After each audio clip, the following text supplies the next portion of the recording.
বান। আর বানগুলো কিন্তু দেখতে খুব সুন্দর, খেতেও কিন্তু অসম্ভব মজাদার। 2 কাপ ময়দা দিয়ে বাসায় খুব সহজে আপনারা এই বানগুলো বানিয়ে নিতে পারবেন। বাচ্চাদের টিফিনেও দিতে পারবেন, বিকেলের নাস্তায়ও দিতে পারবেন। এই যে দেখুন কত সুন্দর হয়েছে। আশা করি রেসিপিটা আপনাদের কাছে ভালো লাগবে। প্রথমত বলে 2 কাপ ময়দা নিয়ে নেব। 2 কাপ ময়দা নিয়ে নিলাম। চিনি দিয়ে দিব 2 টেবিল চামচ। ইস্ট দিয়ে দিব half table spoon. Half table spoon east দিয়ে দিলাম, এর বেশি লাগবে না, হাফ টেবিল স্পুন দিলেই হবে, যেহেতু এখানে 2 কাপ ময়দা নিয়েছি আমি। লবণ দিয়ে দিব হাফ টেবিল স্পুন। এখন ডোটাকে একটু ভালো করে মিশিয়ে নেব। আমি আস্তে আস্তে ডোটাকে রেডি করে নেব। হাতের সাহায্যে ডোটাকে খুব ভালো করে মেখে নেব।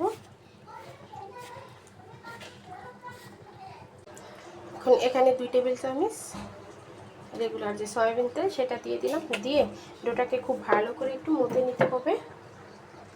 ভালো করে ডোটাকে মথে নিয়েছি। এখন ঢাকনা দিয়ে রেখে দেব। এটাকে 1 ঘন্টার জন্য রেখে দেব।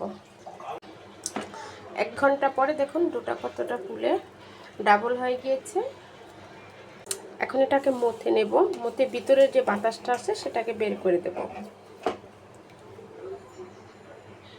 অনেকগুলো ছোট ছোট লেচি কেটে নিয়েছি। এই যে দেখুন মথে লেচিটা কেটে নিয়েছি। এখন হাতের সাহায্যে লেচিটাকে টেনে টেনে একটু বড় করে নেব। আপনারা চাইলে এটা বেলুন দিয়ে বেলেও নিতে পারবেন। বুঝতেই পারছেন আমি কি বানাতে চলেছি। এখন ভিতরে দিয়ে দিব আমি পুর। আমি এখানে চিকেনের পুরটা রেডি করে নিয়েছি, সে চিকেনের পুরটা দিয়ে দেব।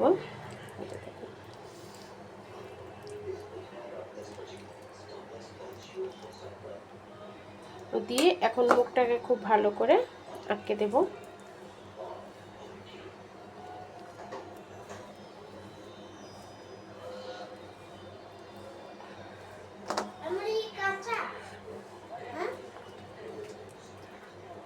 খুব ভালো করে আটকে দিয়েছি মুখটাকে। দেখুন এই যে দেখুন বানিয়ে নিয়েছি।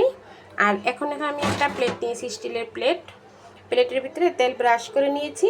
এখন বসিয়ে দেব। এই যে দেখুন এভাবে করে সবগুলো বানিয়ে নেব। দেখুন 2 কাপ ময়দা দিয়ে আমি 10টা বান বানিয়েছি।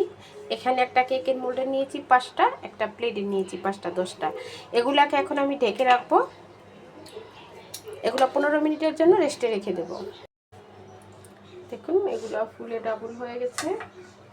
এখন এখানে আপনারা চাইলে ডিমের কুসুম দিতে পারেন, তবে আজকে আমি দুধ ব্রাশ করে দেব।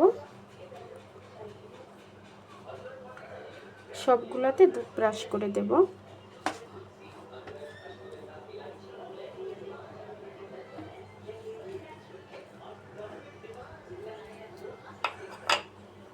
এখন উপরে দিয়ে দিব সাদা তিল। আপনারা চাইলে এখানে কালো তিলটাও ব্যবহার করতে পারেন। তিলটা দিলে দেখতেও সুন্দর লাগে, খেতেও ভালো লাগে।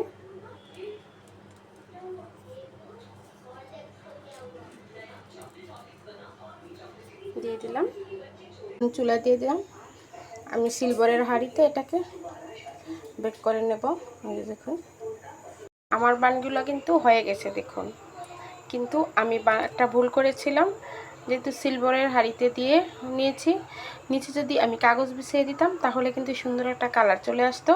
তা আমি কাগজটা দিতে ভুলে গেছিলাম, তাই কালারটা সুন্দর আসেনি, কিন্তু সুন্দর মতো এটা হয়ে গেছে। এখন এটাকে আমি নামিয়ে নেব। চুলা থেকে নামিয়ে নিয়েছি। দেখুন কতটা সুন্দর হয়েছে আর দেখতে কতটা লোভনীয় হয়েছে। এই যে দেখুন উপর থেকে কতটা সফট আর ভিতরে কতটা জুসি। এই যে দেখুন